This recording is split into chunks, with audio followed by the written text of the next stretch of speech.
Hello and welcome to Global Business Europe, live from CGTN in London. I'm Jamie Owen. And I'm Paul Barber. Our top stories: the fall of Kabul.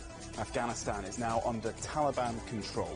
Desperate scenes at the airport as people try to flee. The world is watching. We cannot and must not abandon the people of Afghanistan. The United Nations Security Council holds an emergency session to debate Afghanistan. We'll be assessing what role remains now for the international community. The desperate search for survivors before an impending tropical storm. Haiti mourns 1,300 people after the devastating earthquake. And masks back on. Why some communities in the United States are seeing the return of COVID precautions, but not everyone is happy.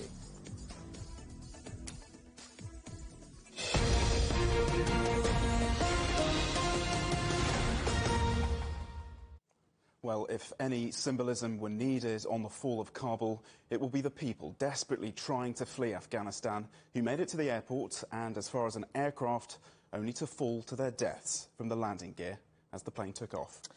The Taliban's dramatic gains across the country in sharp contrast to the frantic evacuation of thousands of people at the airport. We'll be in Moscow and Frankfurt to gauge the international response, but first our correspondent Zamaralai Abbasin in Kabul. Good to see you. First of all, we're hearing reports of a number of deaths at Kabul airport. What more can you tell us? Hello, Jimmy, and good evening. This is an unfortunate for the people of Afghanistan, particularly Kabul citizens, and as they flee the country because of the fears of arriving the Taliban to the capital. There were much more crowds. Hundreds of people got inside the Kabul or Hamid Karzai International Airport, where it is now controlled by the United States and allies. There are a lot of United States forces inside the Kabul airport, and the situation is very foggy, very tense, and frustrations is raising among those who want to flee the country from this port. We can confirm deaths of 9 people who were trying to flee the country because they didn't want to be killed, but there were firings inside the Kabul airport. And of course, when this is a lack of discipline and control, and suddenly things are changing in the capital, people may want to just flee. There are a lot of people who had very much fear of the Taliban. Yet the situation and the streets and roads and houses in Kabul is much more different and far better than where those who are seeking immigration or those who want to flee the country now in Kabul airport.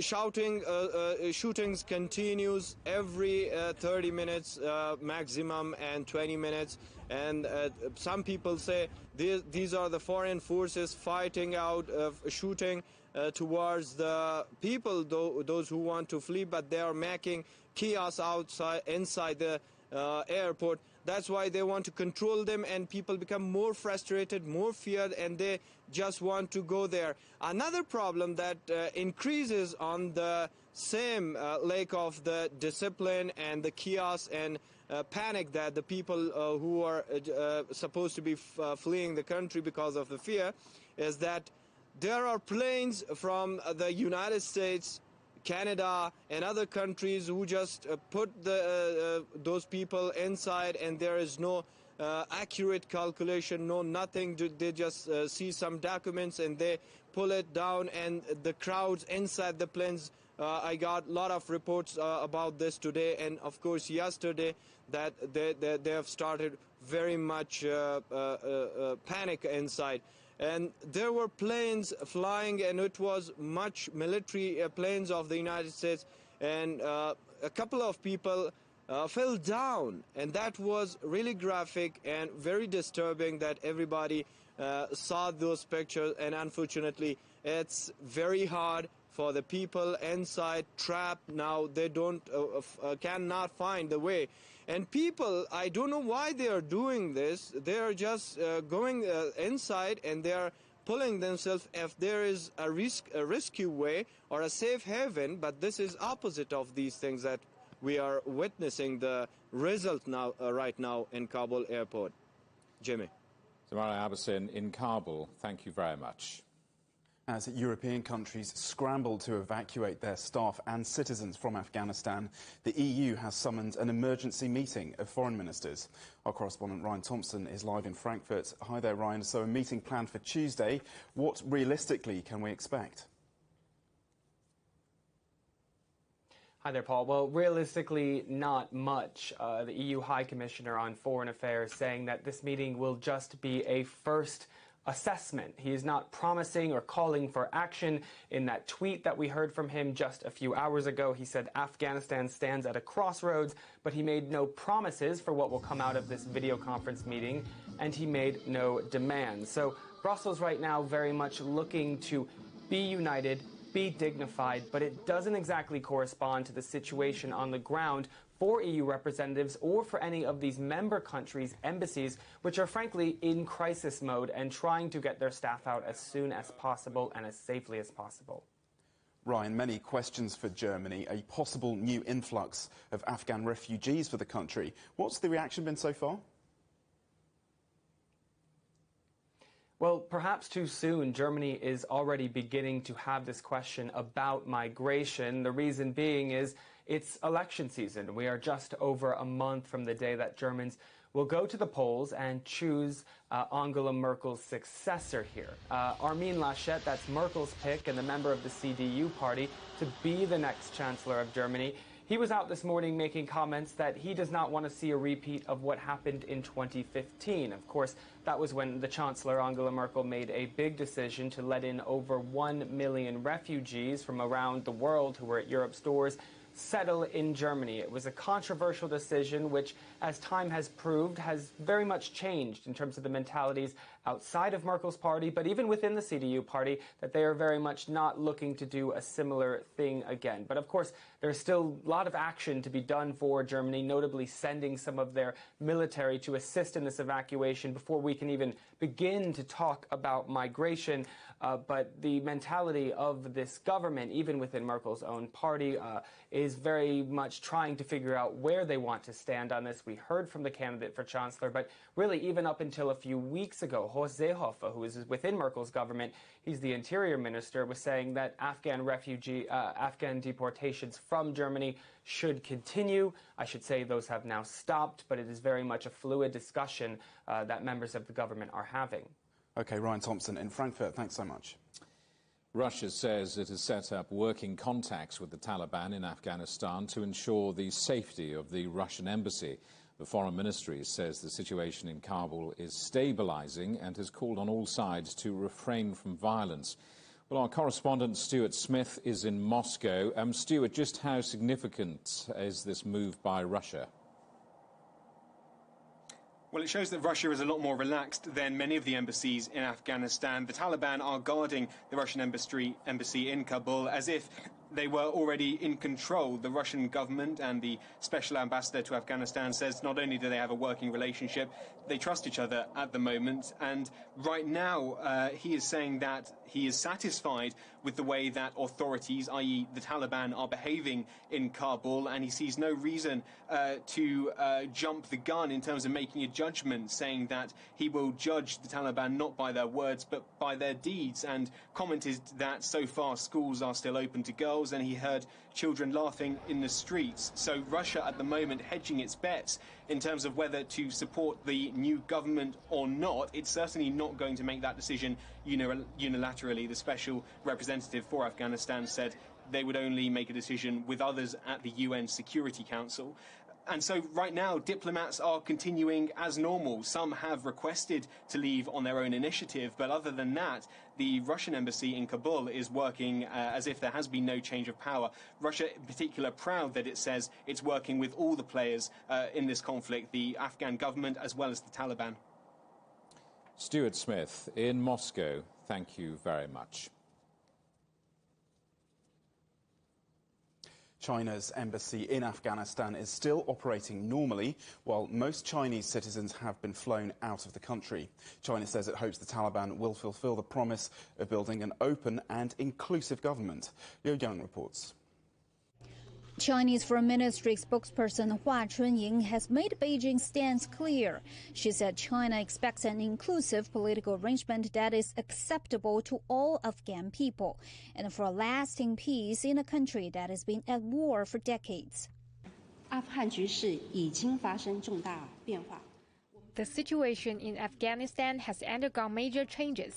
China respects the will and the choices of the Afghan people. The war there has lasted for over 40 years. Bringing an end to the war and realizing peace is the common aspiration of the more than 30 million Afghan people and the international community. Hua added China hopes all forms of terrorism and crimes can be curbed so that Afghan people can stay away from war and rebuild their homeland. China noted that yesterday, the Taliban said the war in Afghanistan is over and that they will negotiate to form an open and inclusive Islamic government and take responsible actions to ensure the safety of Afghan citizens and foreign missions in the country. China says it looks forward to seeing these words translated into action so a smooth transition of power can take place. Liu Yang, CGTN, Beijing. Ahmed Rashid is a renowned expert and author on the history of the Taliban. I asked him what we know about this new generation of Taliban and their plans for Afghanistan. Well, at the moment, they still haven't spelt out what kind of political building they're going to create in Kabul. They've already denounced elections. They've denounced the tribal council. How are they going to choose their cabinet, their leader, their president? Will they bring in other Afghans from other ethnic groups who are not Taliban?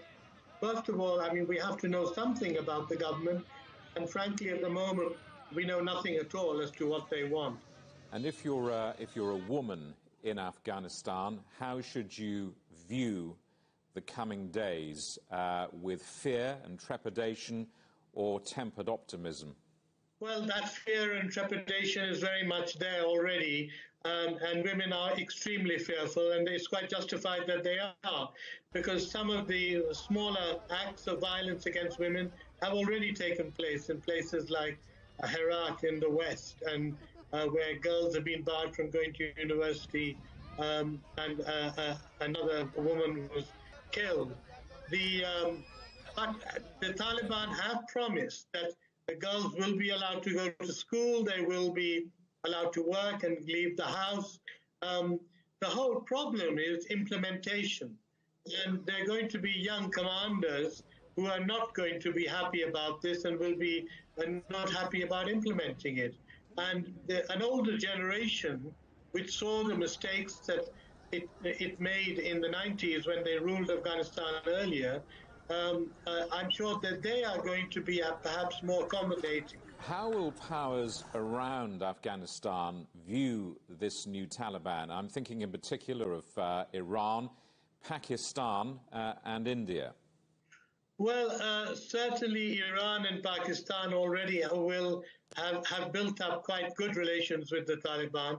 The Pakistanis, of course, have been helping the Taliban in many instances. And the Taliban leadership is living mostly in Pakistan. Iran has also developed good relations with the Taliban in Western Afghanistan. The Central Asians have been trying to do the same. And so has China, which also is a neighbor of Afghanistan.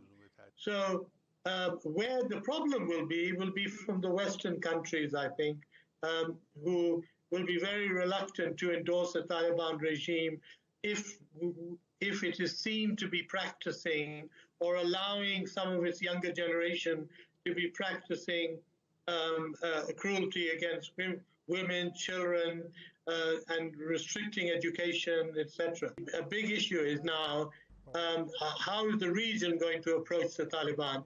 Because with the Taliban at the moment comes drugs, comes weapons, comes refugees, it's not a happy picture for any country trying to deal with the Taliban right now.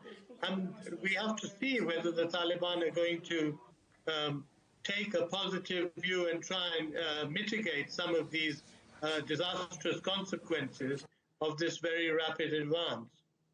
It's been suggested that the speed of the US and Western withdrawal was perhaps designed to draw in Russia and China further into the security demands of this region. Is there any credibility about that suggestion?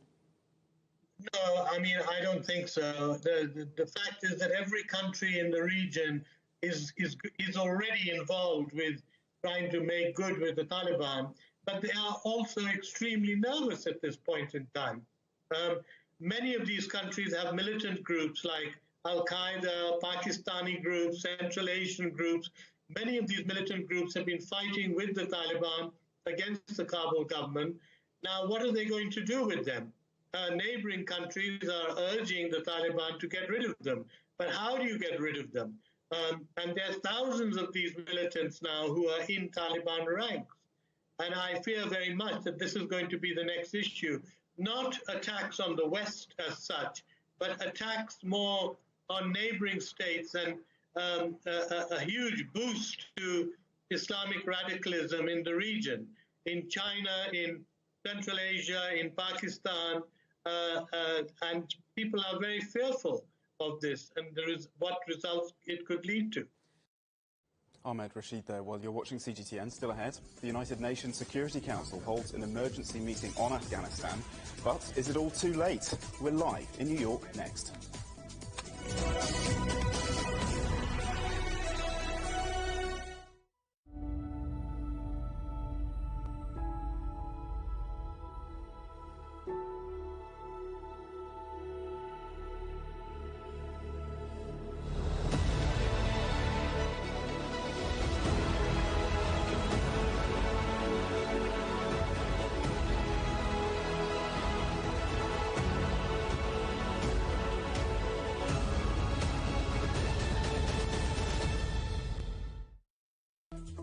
Search CGTN Europe wherever you get your podcasts to subscribe to The Agenda podcast. The Agenda with me, Stephen Cole, always gets to the heart of the story. Just subscribe today and listen now. Covering the world from 4 continents. A new horizon. Teams in Beijing, Washington, D.C., Nairobi, and London.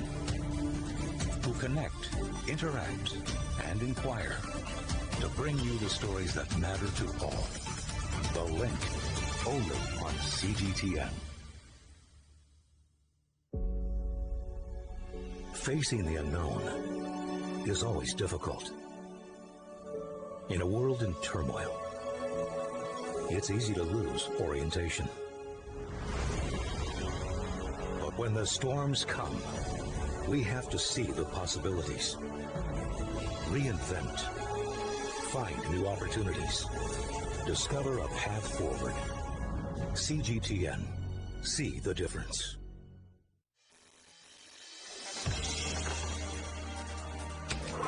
The world has changed under the pressure of the pandemic. For many of us, life is returning to some kind of normal.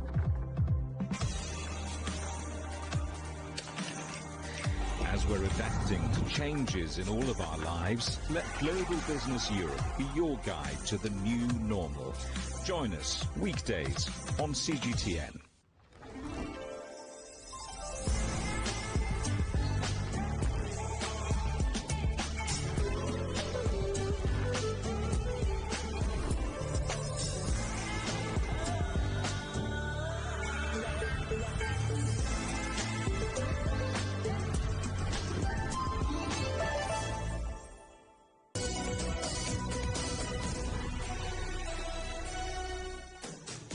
Welcome back to Global Business Europe. Remember, CGTN is available to watch for free on all major digital platforms, on Smart TV or online, on Roku, Apple TV, Amazon Fire and Android TV.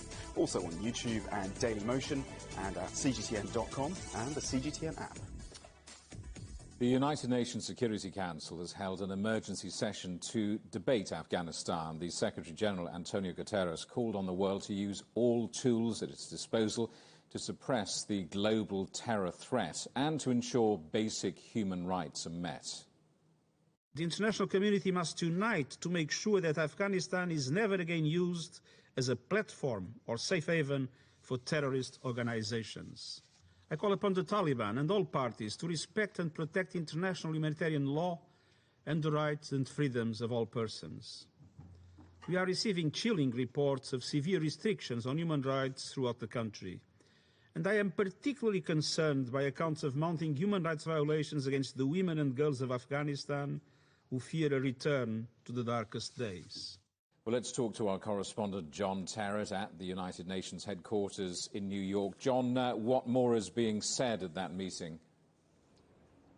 Well, that meeting is now wrapped up after a couple of hours. I was also interested to note that it was mainly in person as well here in the chamber at the UN headquarters on the east side of Manhattan, and in the chair, India, for the month of August, holding the meeting together. And there were a number of key contributions, two of which we're going to get to in a second. But one of the most electrifying moments was from Antonio Guterres, the Secretary General, and he said all the things that you just played in that key soundbite there. Chief among them, the chilling reports that they have had about what is happening to women and to children in the far remote provinces of Afghanistan away from the capital, Kabul. Now, I would remind you that the United Nations is in Afghanistan. I think the Security Council actually has relatively limited options on what it can do now, even though it is the arbiter of peace and security in the world and has the mechanism to make and pass international laws. But the UN is there, and the mission is called the UNAMA mission, and the Secretary General said that he hopes that it will be able to be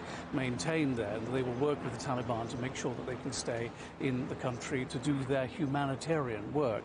Now, let's hear from one of the contributors to this morning's meeting. This is the permanent ambassador, the permanent secretary to the United Nations for Afghanistan. His name is Ghulam Isaac Sai. Take a listen to what he had to say.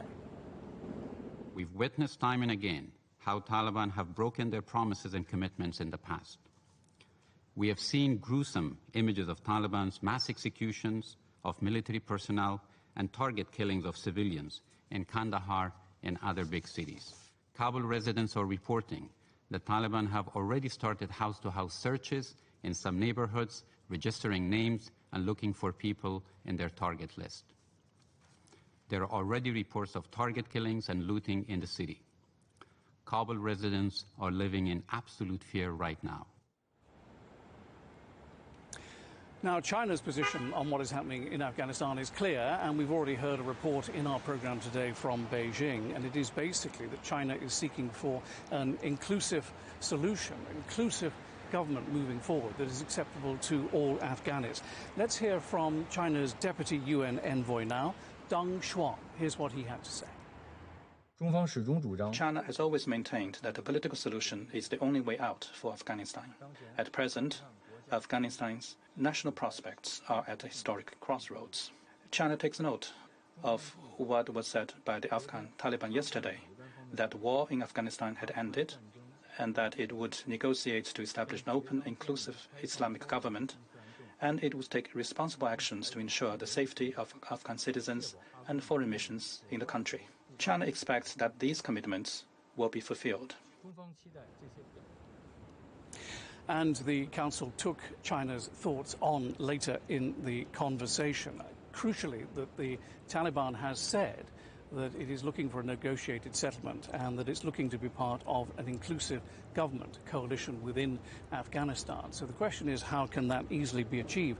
Now, there is the issue of legitimacy, which is where the United States, I think, still holds a trump card, because the Taliban has let it be known that it doesn't really wish to go back to the global pariah status it had when it last ran Afghanistan between 1996 and the year 2001. In other words, they wish to build upon the agreement for this to happen that they struck with the Trump administration several months ago. The question is, has the Taliban changed? Well, nobody knows. We simply won't know until we see what happens unfold in Kabul and around the country. But people here think that the key to bringing the Taliban to heel in some way is Pakistan. because Pakistan, like China, is a neighbor of Afghanistan. But Pakistan is a very close ally of the Taliban. Pakistan is responsible for the peace talks that have been going on in Doha these last couple of months, if not years. And it is thought, generally speaking, that if anybody can make the Taliban act in a realistic fashion or think realistically, then it will be Pakistan. So I think behind the scenes, after these meetings are over and the diplomats have gone home, Pakistan is going to be a key player, as will China probably, but especially Pakistan. John, there's growing criticism over the haste of the U.S. withdrawal from Afghanistan, and President Biden will address that later when he speaks, presumably. Yes, I think he will. We were aware of him spending the weekend at Camp David, which is the presidential retreat in Maryland. We understand that he was looking on quite shocked, along with every other American, at the speed of the takeover by the Taliban and the speed with which all of this has come to a fruition. And I think the problem we have in America is that most Americans have long forgotten that the country was even operating in Afghanistan. And I mean that quite seriously. It really has not been on the news agenda here for many, many, many months. And so they're shocked at the speed, and now they're particularly shocked at these scenes coming in from Kabul airport with Afghans hanging on to American military flights all the way down the tarmac, and we're told some of them hanging on even as the plane takes off. Now that is going to be played over and over and over again whenever President Biden is asked about Afghanistan or other aspects of foreign policy. And I think the feeling here, certainly the UN, is that there was no right or wrong about pulling out of Afghanistan. If the Americans hadn't done it this year, then they'd do it next year or the year after, and probably, most likely, similar scenes would play out. But it does look as if, and here, although this whole thing was put into motion by the Trump organization, the Biden administration took it over, extended the time frame in which they were going to stay in Afghanistan, and now it is very much their issue. And it looks to all the world like the Biden administration has botched it. John Terrett in New York at the United Nations. Thank you very much. Pakistan has told a delegation of Afghan political leaders that it will continue to play a role in securing peace and stability in Afghanistan. Live now to Islamabad and our correspondent Daniel Khan. So, Daniel, what do we know about these talks? Can anything be achieved?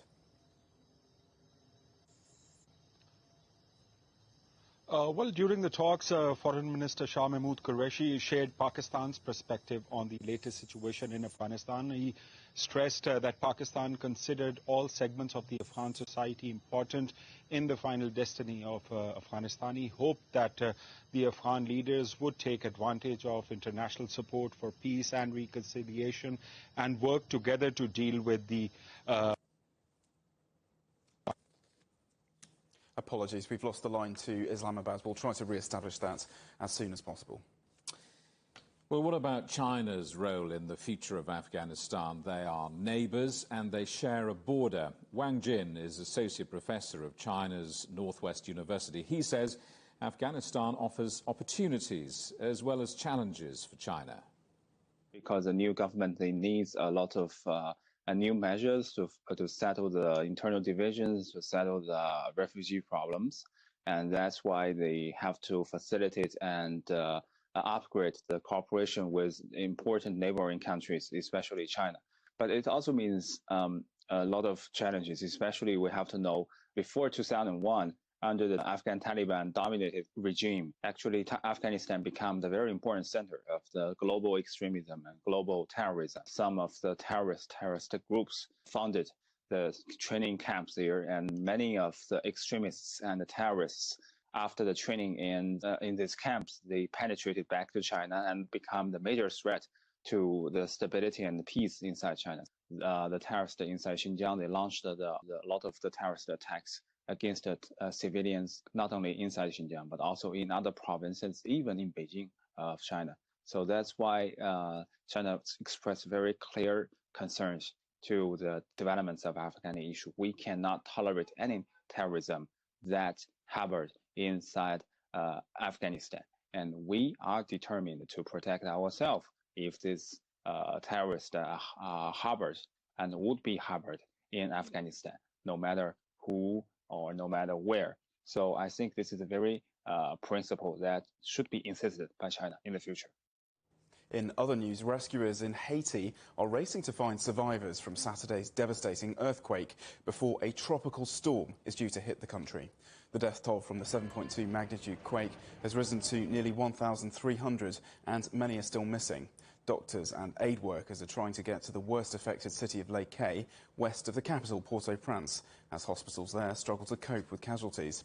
Tropical depression Grace is expected to pass over the area later on Monday. There was an accumulation of people. Yesterday it was really hard and we didn't have enough staff.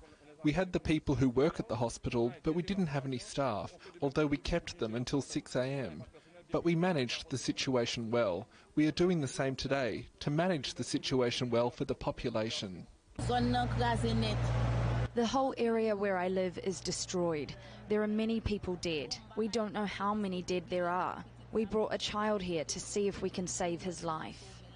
You're watching CGTN. Still ahead, who will give refuge to the thousands fleeing the Taliban in Afghanistan? Is a new refugee crisis now looming?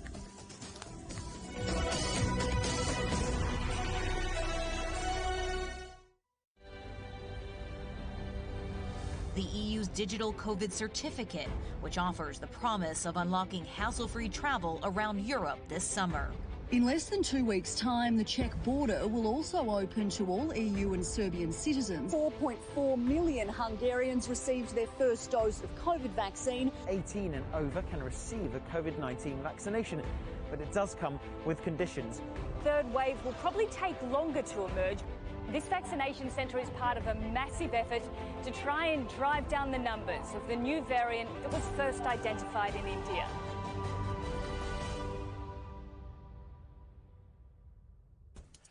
On the agenda with me, Stephen Cole, we look up into space. We look down into data. We look at debt. We look at politics. We look at opioids, climate change. We look at all the issues that really matter around the world. But you matter too. We want to tell the stories you want to see and hear about. Make it your agenda.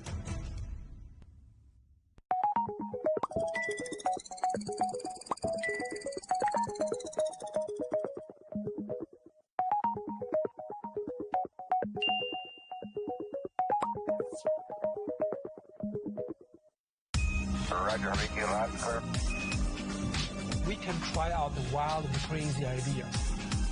Nothing can stop an idea whose time has come, and this idea is coming. I actually feel quite comfortable in isolation. We should all be very basic when we try to save the world. Oh, no! We hope it will happen. We have to live in hope. The agreement is signed.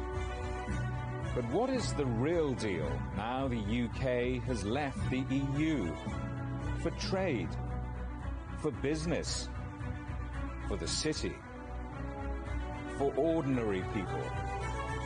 Make sense of Brexit with CGTN.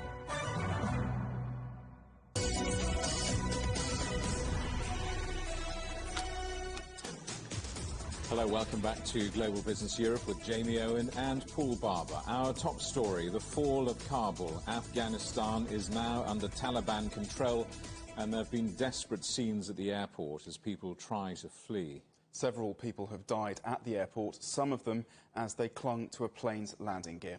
Our correspondent Andrew Wilson reports.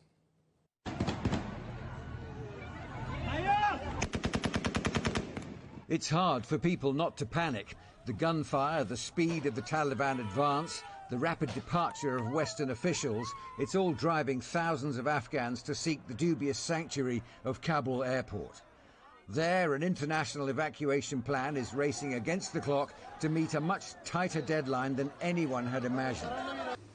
Day and night, European, American, Australian flights are being loaded as NATO allies literally flee the last chaotic days of a 20-year campaign. We all recognise, we all see what we're seeing on telly. Time is of the essence. We've got to get every hour counts, and our flights are planning and coming in and out. And soon, if we manage to keep it in the way we're planning to, we should have capacity for over 1,000 people a day to exit to the United Kingdom. In Kabul, parts of the city are jammed with traffic as anxious Afghans try to gather belongings, find cash in the banks and decide which exit route to choose. While in other parts, the Taliban are gradually deploying their own network of checkpoints to secure control of the city. Speaking from Doha in the Gulf, a Taliban leader has publicly congratulated his comrades on their victory, but has also warned his fighters against becoming arrogant. Whether that provides any assurance about the safety of Afghans or the departing Americans and their allies is not clear. We're working to make sure that our personnel are safe and secure. We're relocating the men and women of our embassy to a location at the airport. It's why the president sent in a number of forces to make sure that as we continue to draw down our diplomatic presence, we do it in a safe and orderly fashion. The skies above Kabul are still busy with helicopter traffic as the international embassies empty of staff. Many Afghans will stay, but equally, thousands are likely to make their own ways out of the country overland. Pakistan and Iran have already borne the brunt of Afghanistan's decades of displacement. As early as this week, European governments will have to begin to address the prospect of another wave of refugees heading for their borders. Well, the UK government says it's doing everything it can to fly British citizens and Afghans with links to the UK out of Kabul. The first flight carrying evacuees from Afghanistan touched down in England overnight, with plans to fly hundreds more in the coming days. Let's pick up those points with our correspondent, Andrew Wilson. Andrew, the UK government has acknowledged the Taliban are now in control. What happens next? Well, Jamie, that acknowledgement, first of all, just frames the operation that has to be completed, which is the evacuation of UK staff and associated Afghan employees as well from the embassy and associated ventures as well in Kabul. So that's full steam ahead, if you like. 600 British troops overseeing that operation from 16th Air Assault Brigade, and Ben Wallace, the Defence Secretary, fairly confident that this will be completed within the next couple of days. The same thing is happening with every European country. There are German military flights coming in, Italian military flights coming in. The Ukrainians have sent planes in as well. So that is all underway with most haste and urgency because of the way this has fallen so quickly and caught everyone on the hop.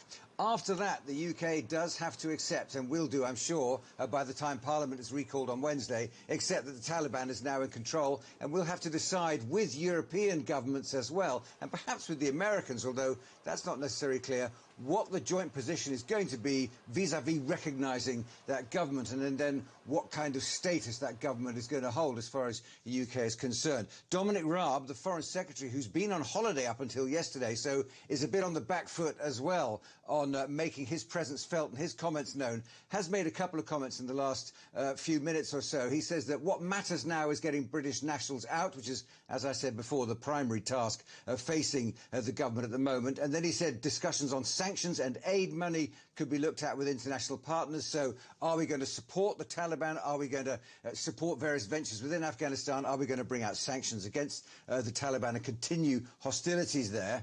We will hold the Taliban to account. And that's the language of old. That's the language of the last 20 years, this campaign in Afghanistan trying to keep the Taliban from taking control. But there is on the wall this writing now about how it's a new world ahead, and perhaps enmities with the Taliban is no longer realistic as far as this government or any government in Europe is concerned. The UK House of Commons, as you say, recalled to debate Afghanistan. One member of Parliament said earlier today, so what? It's all a bit late, isn't it?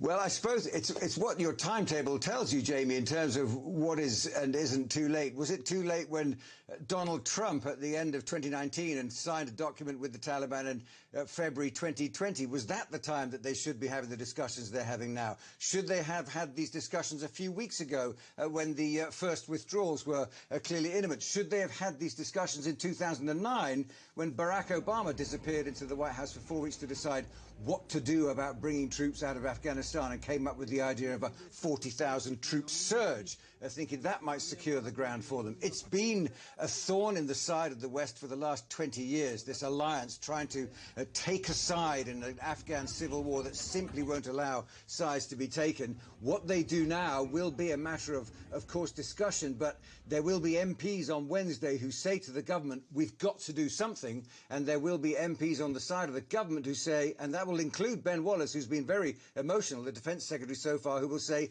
look, there's absolutely nothing we can do. It's a done deal. And a done deal it is. Frankly, it's been a 20-year campaign which has gained very little ground. None of it appears to have been permanent. So I think there is now a period of realisation for the European Union, for the UK and for the Americans that this is a new era as far as relations with that part of the world are concerned.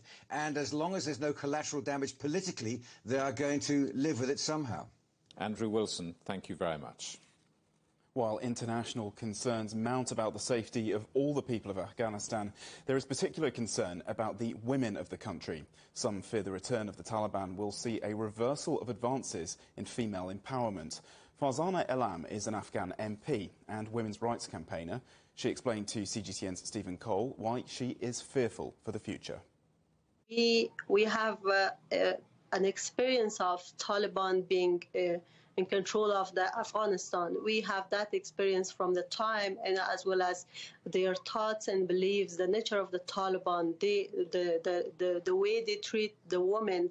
Just last day, in these days, when they are having some interview and they are sharing that from their addresses, they are covering up the women at all.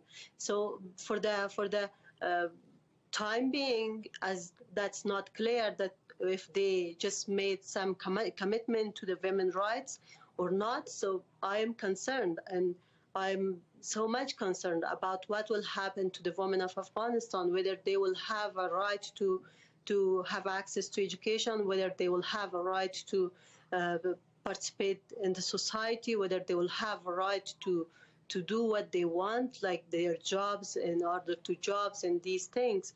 So, or whether they would be locked on their houses.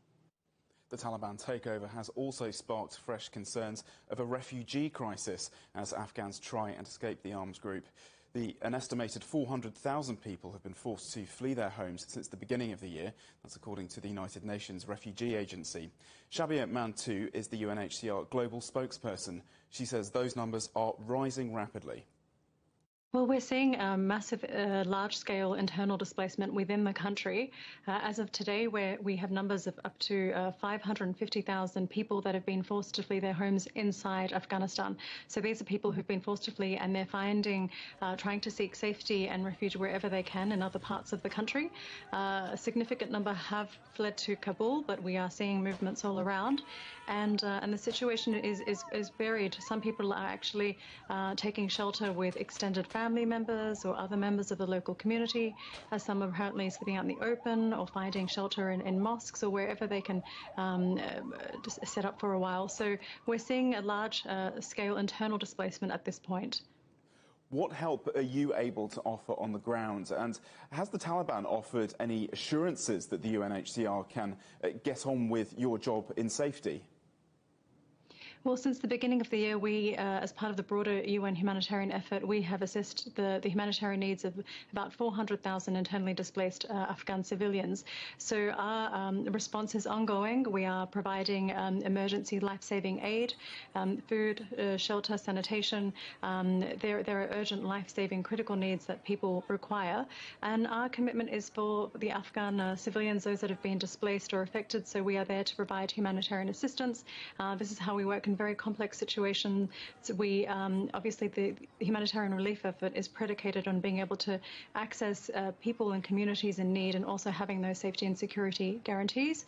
But this is a part of our work, and we are committed to be able to deliver that assistance as much as we can.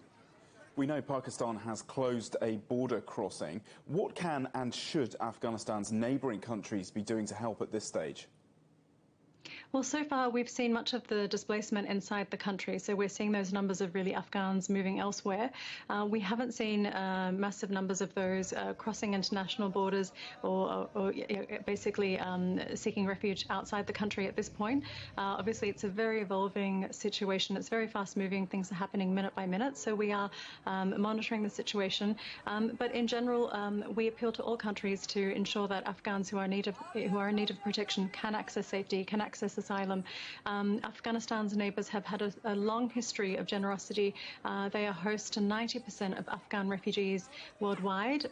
We've seen Iran and Pakistan extend that spirit of hospitality and generosity over the decades. So that is an appeal that we'll continue to make, to call on not just neighbouring countries, but also the world to really show their support and solidarity with people who've been affected. And further afield, the UK is saying it can facilitate around 1,000 evacuations a day. What else can the international community be doing to offer asylum to refugees? Well, the situation now, we're seeing massive humanitarian needs inside the country, so there needs to be support for the humanitarian response inside the country to assist civilians who've been affected, and then also for the refugees that are outside the country. As I mentioned, the large number of Afghan refugees are really hosted within the immediate vicinity of Afghanistan, in Iran and Pakistan, so it's really important that those host countries are also supported. I mean, they are hosting sizable numbers of Afghan refugees at the moment, so they do need continued support for their own response. And then also in the event of any cross-border movement and cross-border flows, they obviously international community has to step up and support them. They cannot do it alone.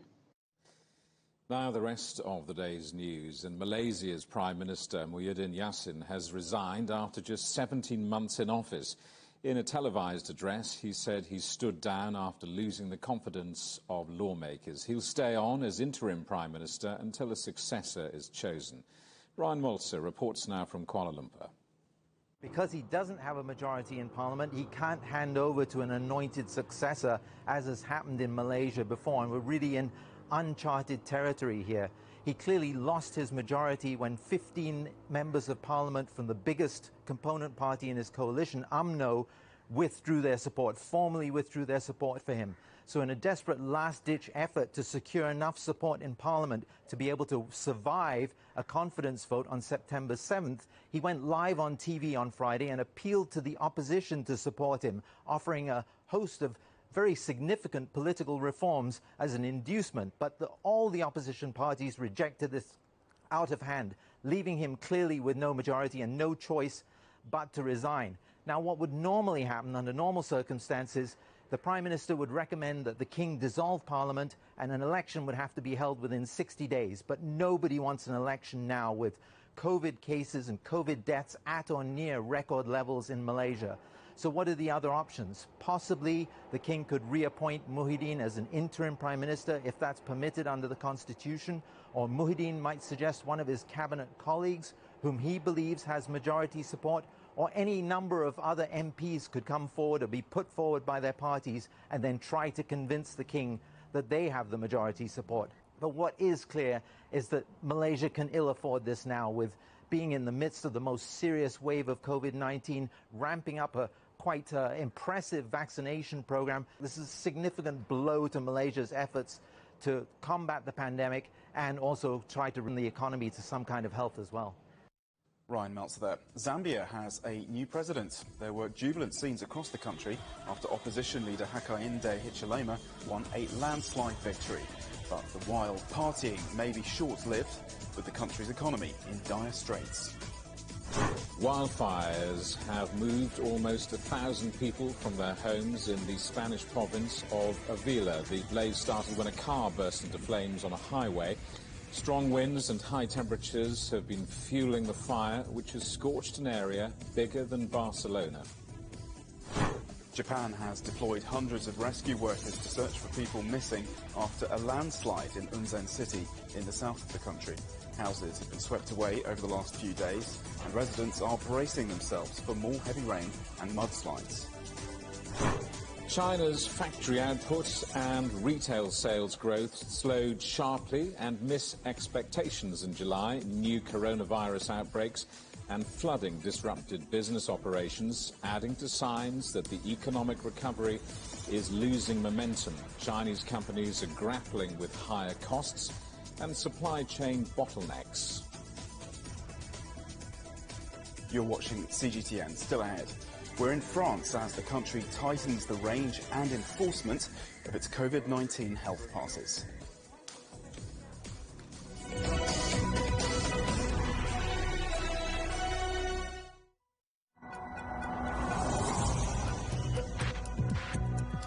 Each day, there are millions of stories.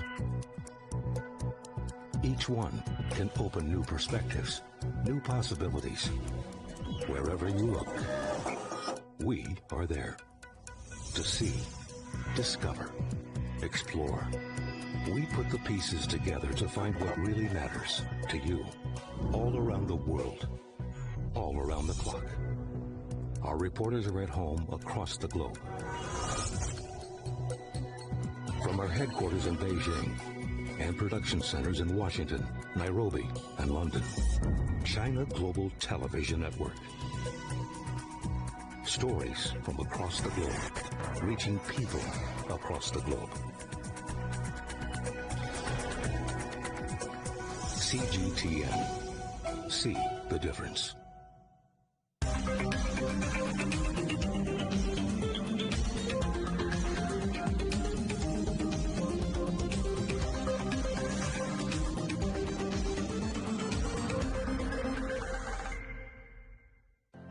Mari, what would you say is a good question? Stephen, I'd say it's one where there's always more than one answer. The Answers Project is a new podcast series from CGTN Europe. With me, Stephen Cole. And me, Mari Beveridge. In each episode, we'll take a complex question. And with the help of some of the world's foremost experts, shine light on some of the answers. So join us for The Answers Project. Available wherever you get your podcasts.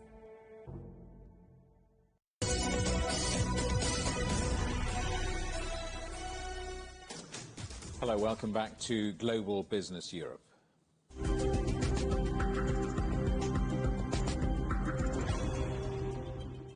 The French military is sending oxygen to some of the country's Caribbean territories that have been hit hard by COVID-19.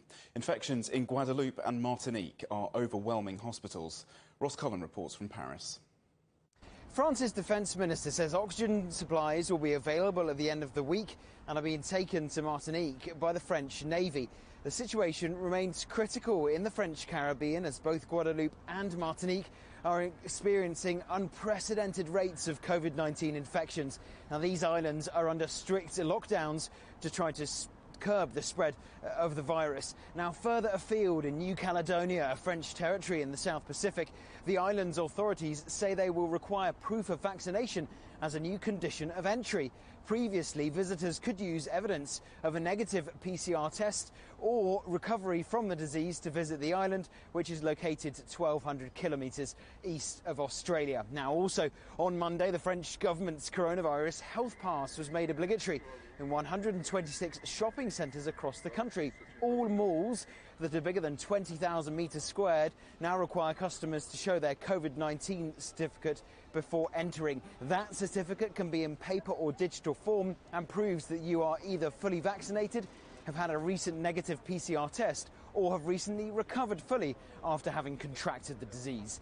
There was a major cluster of cases on the northwest French island of Belle-Île over the weekend when 62 children tested positive for COVID-19 at a summer camp on the island, which is located off the southern coast of Brittany. Those children will be taken back to the mainland on Tuesday on a specially chartered boat. Ross Cullen, CGTN, Paris. Mask wearing is back in parts of the United States. A number of local authorities have reintroduced masks for indoor settings. But some states have banned officials from enforcing mask wearing, saying it should be a personal choice. Sarah Walton reports now from New York. To mask or not to mask? That is the question. After New York lifted its mask mandate for people vaccinated against COVID-19 in May, many people ditched their face coverings. And despite updated guidance from the US Centers for Disease Control that everyone should once again wear masks in indoor settings where transmission rates are substantial or higher, and that's nearly the entire country, New York City has not reintroduced it as a requirement. But the recent spike in new COVID-19 cases driven by the Delta variant has prompted some businesses to set their own rules on face coverings. If you want to shop at Harry's Shoes in Manhattan, you have to mask up. I wanted to make sure that my staff was safe, not knowing who had been vaccinated and who hadn't, and there was no way to know that. And two, we also wanted to make sure our customers felt comfortable and safe.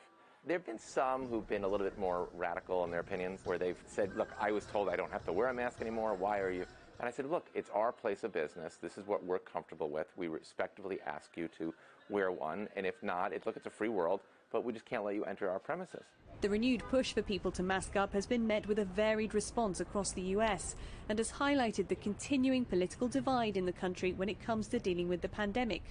4 states and Washington, D.C. now have indoor mask mandates for all, regardless of vaccination status, all of them governed by Democrats.